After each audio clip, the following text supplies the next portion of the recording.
Era un vuelo rutinario. Un equipo de jóvenes rugbistas uruguayos, llenos de vida, sueños y energía, se dirigía hacia Chile para disputar un partido amistoso. Pero lo que comenzó como una aventura deportiva se transformó en una pesadilla helada a más de 3.500 metros de altura, en una de las regiones más inhóspitas de los Andes. Durante 72 días, los sobrevivientes del vuelo 571 de la Fuerza Aérea Uruguaya vivieron lo impensable: frío extremo, hambre, desesperación y una decisión que cambiaría sus vidas para siempre. Una historia de tragedia, fe y supervivencia que el mundo conocería como el milagro de los Andes. Pero, ¿qué ocurrió realmente en aquella cordillera? ¿Qué tuvieron que hacer para sobrevivir? Hoy reviviremos uno de los casos más impactantes de la historia de la aviación y del espíritu humano. El 12 de octubre de 1972, el vuelo 571 de la Fuerza Aérea Uruguaya despegó desde Montevideo con 45 personas a bordo. Jugadores, amigos y familiares del equipo de rugby del All Christians Club rumbo a Santiago de Chile. Era un avión Fairchild FH-227D, pilotado por experimentados oficiales uruguayos. La primera parte del viaje fue tranquila, pero al acercarse a la cordillera, el mal tiempo comenzó a mostrar su fuerza. Nubes densas, turbulencia y una visibilidad casi nula obligaron a los pilotos a retrasar el viaje y pasar la noche en Mendoza, Argentina. Al día siguiente, el 13 de octubre, decidieron continuar el vuelo.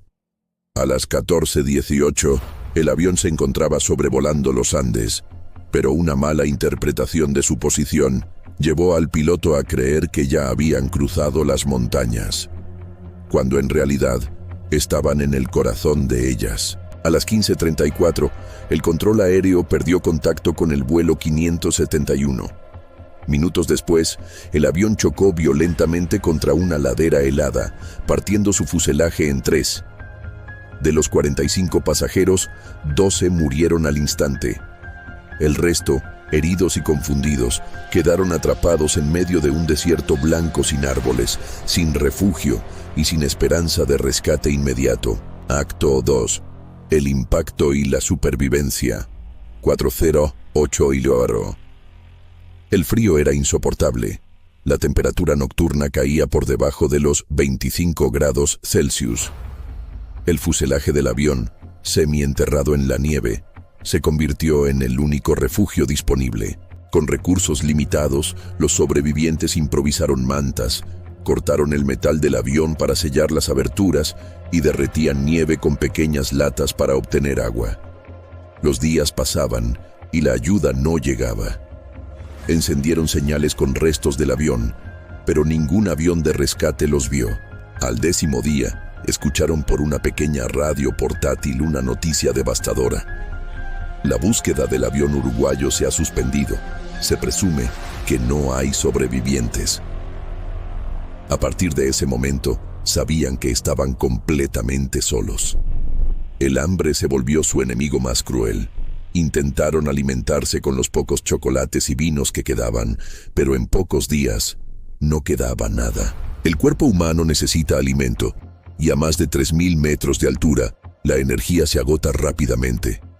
Entonces, en medio del silencio glacial, surgió una decisión inimaginable. Acto 3. La decisión impensable. 8C-12-0. Los sobrevivientes sabían que no podrían resistir mucho más. Y fue entonces cuando uno de ellos, Roberto Canessa, estudiante de medicina, planteó una opción desesperada. Si morimos aquí, nuestros cuerpos también se convertirán en alimento, pero si queremos vivir, debemos hacerlo ahora. Ante el hambre extrema, el grupo tomó la decisión más difícil de sus vidas: alimentarse de los cuerpos de sus amigos fallecidos.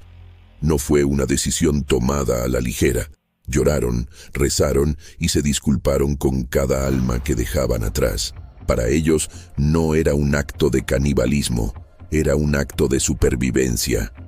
Durante semanas, esa decisión les dio la energía necesaria para mantenerse con vida mientras enfrentaban avalanchas, noches eternas y la desesperanza constante. Pero el 29 de octubre, una avalancha sepultó el fuselaje durante la noche, matando a 8 más. El frío y el silencio eran insoportables. Los que quedaban sabían que, si querían sobrevivir, debían salir de allí por sus propios medios. Acto 4. La travesía de la esperanza. 12/00, 16/00. En diciembre, más de 2 meses después del accidente, Nando Parrado y Roberto Canessa decidieron emprender una caminata imposible, cruzar la cordillera para buscar ayuda.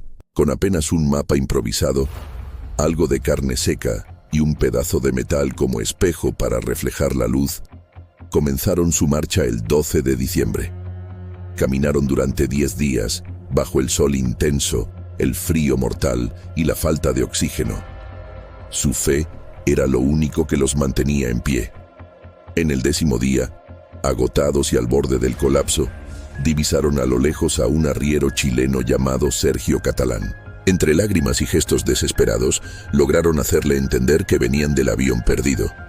Catalán les dio comida, abrigo y avisó inmediatamente a las autoridades chilenas. La noticia del milagro recorrió el mundo en cuestión de horas. Acto 5. El rescate. 16 Hierueto, 18 Cielro. El 22 y 23 de diciembre de 1972, helicópteros del ejército chileno realizaron el rescate en 2 fases. De los 45 pasajeros, 16 habían sobrevivido. Cuando los rescatistas llegaron, se sorprendieron al ver en qué condiciones habían resistido. Desnutridos, quemados por el sol, pero vivos. La noticia se convirtió en un fenómeno mundial. Los medios los llamaron caníbales, pero ellos aclararon: no comimos por placer, comimos para no morir. Con el tiempo, el caso fue investigado y la iglesia misma declaró que no habían cometido pecado alguno, pues su decisión fue impulsada por la necesidad extrema de vivir. Acto 6.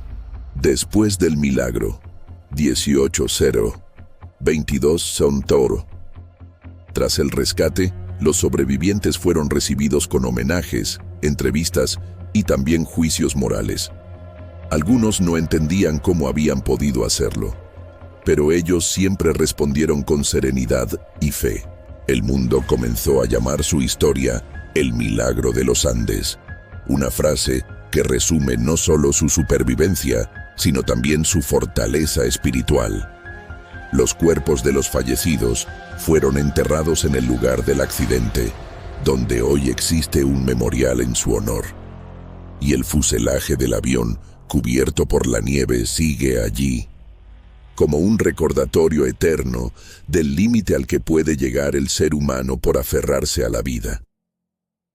Años después, varios de los sobrevivientes escribieron libros, ofrecieron conferencias e incluso participaron en películas y documentales. Uno de los testimonios más conmovedores fue el de Nando Parrado, quien dijo: «Nosotros morimos y volvimos a nacer en la montaña. La muerte nos enseñó a amar la vida». Su historia no es solo de tragedia, es de esperanza, amor, coraje y fe. Hoy, más de 5 décadas después, el vuelo 571 sigue siendo un símbolo de resistencia y humanidad. Aquellos jóvenes, abandonados en la nada, demostraron que incluso cuando todo parece perdido, el espíritu humano puede desafiar lo imposible. El frío, el hambre, el miedo. Nada fue suficiente para apagar su voluntad de vivir. ¿Y tú? ¿Hasta dónde llegarías por sobrevivir? ¿Podrías tomar una decisión tan extrema para seguir con vida? Déjame tu opinión en los comentarios. Tu punto de vista puede abrir un nuevo debate sobre este caso que sigue conmoviendo al mundo. Y si te apasionan los misterios reales, las historias de supervivencia y los enigmas sin resolver, suscríbete al canal, activa la campanita y acompáñame en los próximos episodios donde descubriremos más historias que desafían la lógica. Porque a veces, La realidad supera al miedo.